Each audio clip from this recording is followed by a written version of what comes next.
San Francisco 49ers linebacker Chris Borland has announced that he is retiring from football due to concerns about the long-term effects of head trauma. The 24-year-old is the most prominent player to leave the game in his prime. It's only his second year in the league. He's only completed one season because of his worries over brain injury. Ricky Watters is a former NFL running back who played for the San Francisco 49ers, the Philadelphia Eagles, the Seattle Seahawks, and he's got a lovely Super Bowl ring to prove it all.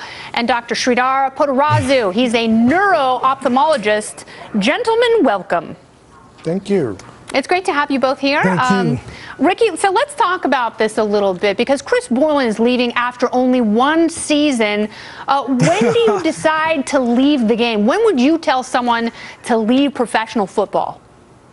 Well, I was shocked, first of all, from that one because he was one of the most exciting players last year, and this is coming from an offensive player, so I'm telling you that he was the most exciting player for the 49ers last year. And to see that, especially after Patrick Willis retiring and him being put in just a great position to not only be a star, but maybe even a superstar in this league. So that was pretty shocking. And millions of dollars he walked away from.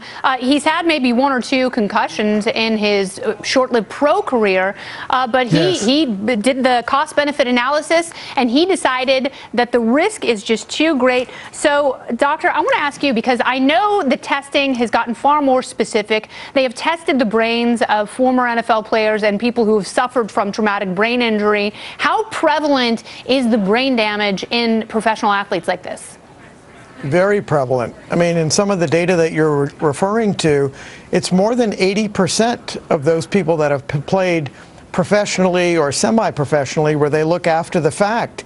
And about 80% of them have some kind of damage. So that's a really high number. And when you look at the number of people that go on to develop symptoms and the high profile of the football players that we've seen right now, it's really devastating. I know the NFL has taken a strong stance towards better screening and better protocols for people to follow up, but it's exactly what you said. It's the risk versus the benefit of what these football players have to face. Now, Ricky, if you had to do it all over again, would you still play in the NFL? I agree with what he's saying. You have to look at it. It's a different equation from when I first started playing, and now if I look back on it, I mean, I had a great career now, and I've met so many great people, so there's a lot of things that are positive there. But if you look at it, and I could maybe take myself back and be that young man again, and looking at everything and seeing what is there before me now, it's a lot different than when I thought we were just getting dinged up and, you know, now I'm ready to play and we're having fun out here playing ball. We see people are dying. So obviously it's a very serious thing, and you do have to think about it. And I don't know at this point what I would have done. Now, I know that you've talked about memory loss. You've talked about the long-term consequences of your concussions. Would you have retired sooner? If you knew now, or if you knew then what you know now, would you have retired sooner? Oh, when I look at it all and I put it all out there and try to objectively just look at it, and you know, not really put anything on it, just straight what the facts are. I would have to really think about something else, another line of work, because there were other things that I could do as well. So at that time, I probably would have maybe played basketball or done something else. And plus, I'm a pretty intelligent guy, so I think that I could have made a living another way. Now, Dr. P, I know the league has tried to mitigate some of the harder hits. Helmet technology has tried to catch up with the demand for better protection for players. Do you think that there shouldn't be such a thing as full contact tackle football anymore? That's going to be a big statement, and people will probably jump me for saying that, obviously. But I think we need to get a lot more aggressive in terms of the technology we use for helmets. I think they've taken a good step in terms of the screening, but it's devastating when you hear about great football players that are now suffering from depression or rage issues, or all the way in terms of feeling suicidal, and they've got to look back even after a banner career and say, you know, would I do that all over again? I think the NFL has really got to get a lot more aggressive in terms of how we're going to protect these folks, and for that matter, even in college and in high school football. You know, it's a great sport, but at what risk are we going to subject these people? It is a great sport.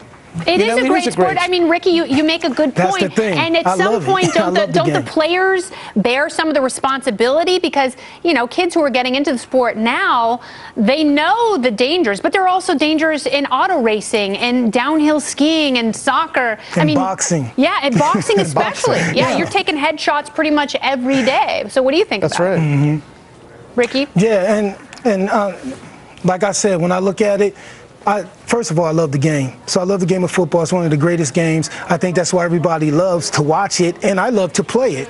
So it is a tough situation, but also we have to understand that now we're being educated. The awareness is out there. Now we're seeing what this is doing to people. We're seeing I've looked into Steve Smith's eyes. I've looked into Kevin Turner's. Yeah. You know, I'm seeing what they're going through now. There's no way I can just erase that and act like that doesn't exist, or pretend that can't be me, or that won't happen to me. You know, or I talk to Tony Dorsett and other players who are experiencing difficulties, and I say, man, I played that same position. I did the same things he did. Yeah. You know, and now here I am. And right now I might feel pretty good, but as compared to what? Yeah. You know, I was, you know, was I sharper before though? Well, Ricky, I hope the future is bright for you. I hope you meet me in the studio someday and show me some of the moves that you still got to throw down. I would love it. So Ricky and Dr. P, thank you both so much for being here. Thank you. Thank you very much. Thanks for having us. Indeed, we'll continue the discussion.